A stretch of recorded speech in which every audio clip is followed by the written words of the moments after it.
Good, everybody, and welcome back to another installment of Scott Selections here for Monday, October 14th. Before we get into today's play of the day, we'll quickly recap what happened yesterday. We picked up another winner with Gary Sanchez no hits, which was available at minus 113 on DraftKings. Got a little bit sweaty later on in the game as it ended up going to extra innings as Sanchez was given an extra at bat, but he is still useless, and I believe he made contact with the ball maybe three times in his at bats combined. He had a couple foul balls late. Either or, I told you I'm not a fan of Gary Sanchez. I don't think he'll do anything, and he did absolutely nothing. And we were able to cash a nice winner at minus 113. In terms of the game itself, it was definitely, of course, it was a must win game for the Astros. They ended up doing what they had to do. I can't really blame Hack for losing the game because he ended up getting out of the 10th inning in the first place. In terms of the actual bats, I don't know. The Yankees couldn't really do anything besides Judge. Well, maybe got a hit once or twice. I thought pinch hitting Maben for Hicks didn't really make much sense. I thought Encarnacion was useless. Sanchez was useless. Team just simply couldn't hit, and we just ran out of pitchers. So it's 1-1 going back to New York. Yankees came to try to win one road game. Going up 2-0 would have been pretty much the series being over. But overall, no reason to panic yet for New York, but we should see what happens in Game 3 coming up tomorrow. Now, I know a lot of people wanted a play of the day on football with the Packers and the Lions, and I will give out my leans here. But as some of you might know, I like to believe that my specialty is on basketball. And I know it's preseason, but I definitely see a huge line advantage here that I wish to share with all of you that possesses a lot of value. And overall, pretty much the markets have already corrected it, except for one book. And that's actually going to be the play that we are going to be using. And for that, we're actually going to be going to DraftKings. We're going to be looking at a preseason basketball matchup between the Golden State Warriors and the Los Angeles Lakers. And we are actually going to be looking at FanDuel, which has -2 for the Warriors available at -110. Unfortunately, as I was in the middle of getting ready to make this video, there was a massive issue on the money line for DraftKings, but they actually just corrected it. So unfortunately, that is not available. But I still will like the -2 available at FanDuel, which will be the play of the day. Now, the main reason, I know for some of you might be wondering, preseason basketball, what are you talking about? Now, the main thing that I noticed was that, one, the Lakers originally were favorites by roughly 2 points, and the line has shifted 4 points accordingly. One of the perks of preseason basketball is that both teams will simply announce who is going to be playing and who will not be playing well in advance. And even though the Lakers have looked terrible so far in the preseason, losing their 2 games in China to the Nets before having to travel back and only given 1 day in order to prep, I question whether or not they'll be jet lag or not. But regardless, the Lakers have already announced that Anthony Davis and LeBron James will both not be playing in this game. And even though they have played a limited amount of minutes so far in the preseason, the rest of the Lakers roster has been absolutely terrible in the preseason. They've been outscored by roughly double digits in the plus-minus column by virtually every single player. Meanwhile, the Warriors don't really have much to play for either. They will be sitting D'Angelo Russell and Draymond Green. However, Steph Curry has been confirmed that he will be playing today. And if you look at his numbers in the last preseason game, they did let him play 25 minutes, and he ended up scoring 40 points. Now, do I think he will continue to play this well, scoring 40 points in preseason? No, I think that's an exaggeration. But at the same point, I definitely think Curry should get at least 20 minutes of game time, especially considering the fact that he has already been announced that he will not be playing on Wednesday. So I think he should get a decent amount of reps. Plus, there was a very interesting interview with Steve Kerr with some members of the media, which is definitely a bet on quote, in my opinion. Specifically, Kerr talked to the reporters about how his team has been one of the worst defensive rebounding teams in all of preseason, and how out of like 38 teams, 37 preseason teams, including the international teams, their team was like 37th in opposing offensive rebounding percentage. Terrible stuff. But Kerr pretty much cursed out his entire team and sarcastically pretty much said that, we got to step it up. We got to rebound better.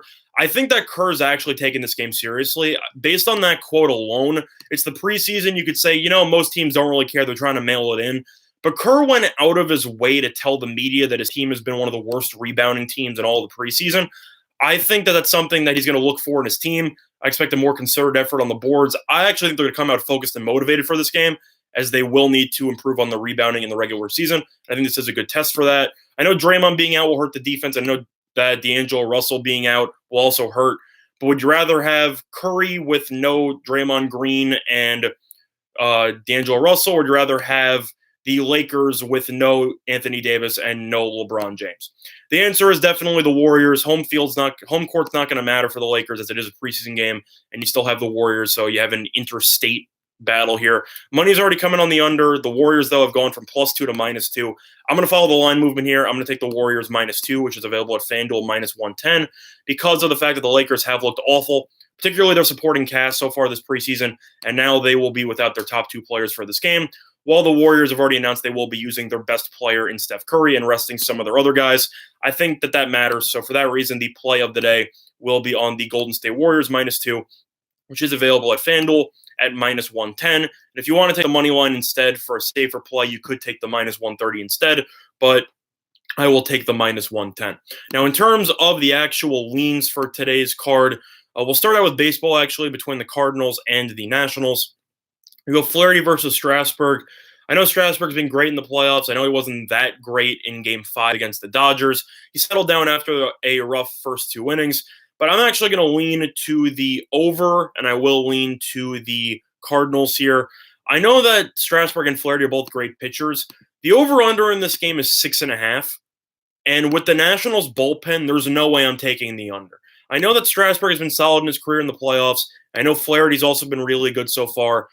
But the Cardinals have actually hit as badly as you possibly can for the first two games of the series. They've had a day off. It's a must-win game for the Cardinals. They can't afford to go down 3-0. I think they'll play better offensively. They should score a couple of runs.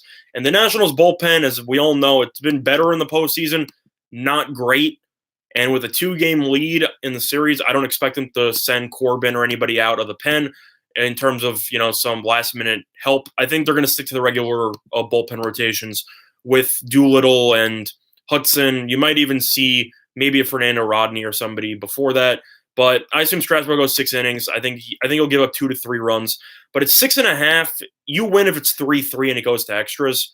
So I have to lean to the over at 6.5. I think the total's too low.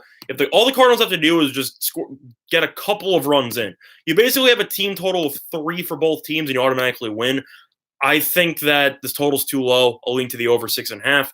And in terms of the game itself, I think Strasburg and Flaherty, I think Strasburg's a little bit better, but I definitely think that St. Louis still has a bullpen advantage. Cardinals are in must-win territory. The Nationals will want to win this game, but at the same point, I feel like they know that even if they lose, they still have a solid command of the series. I'll lean to the Cardinals. That I don't think the Nationals should be -130 favorites. I think that's a little bit too high. I think -120, -115 makes more sense. So in terms of value, I would lean to the Cardinals, and I wouldn't lean to the over in that baseball game tonight in the NLCS for Game 3. Now, in terms of the Monday Night Football game between the Detroit Lions and the Green Bay Packers, it's a very interesting game based on the injuries and the fact that Detroit's off a bye, and now they are playing on Monday night. Totals and bet up from 46.5 to 47, and the line has plummeted. Green Bay was originally -6.5. They are down to -3.5. A lot of that having to do with some injuries Green Bay's dealing with, including star receiver Davante Adams, who will be absent for the second straight game after he was unable to go against the Cowboys. In terms of this game, I think the Lions can easily win it just based on the fact that they've had an extra week of preparation. It's tough to win in Lambeau.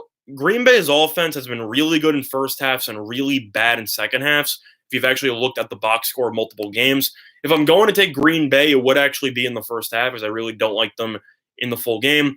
I would lean to Green Bay in the first half -2.5. I think Rodgers will come out focused. I think they should play well. Detroit, I don't want to say that they're going to play badly, because I think they will try to come out and potentially get themselves officially in the running for the division title.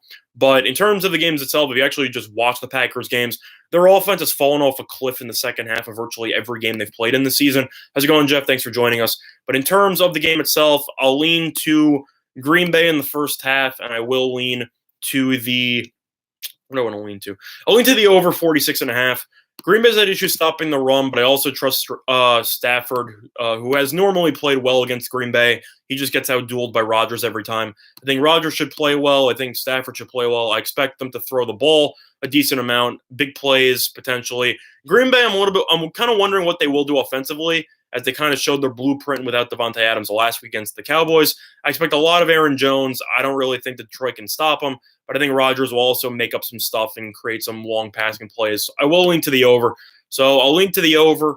And in terms of the game itself, I don't want to touch the full game spread, but I would lean to the Packers -2.5 in the first half, as they have been very solid in the first half and very awful in the second half if you've broken down their games. So for that reason, I would stick to Green Bay in the first half. Now, other than that, though, not really much else to talk about. I'm not going to go into that much hockey, as I don't really think it's worth my time based on the fact that it's pretty much a crapshoot. But props to my Islanders for rallying down 2 goals in the last 5 minutes as they won earlier. And in terms of other preseason games, don't really have many thoughts in basketball except for the play of the day, as I definitely think that there is a huge advantage in that one. But other than that, though, a quick reminder of our sponsor, PointsBet, All-In Sportsbook in New Jersey. A couple of great deals for you. Up to 2 risk-free bets up to $1,000. If you end up betting on any sports and end up losing, you simply get your money back, which is a great promotion. There's more sportsbooks to use. Other than that, though, that's going to over this installment of Scott Selections here for Monday, October 14th. Good luck to all of you and your respective bets today. Bye, everyone.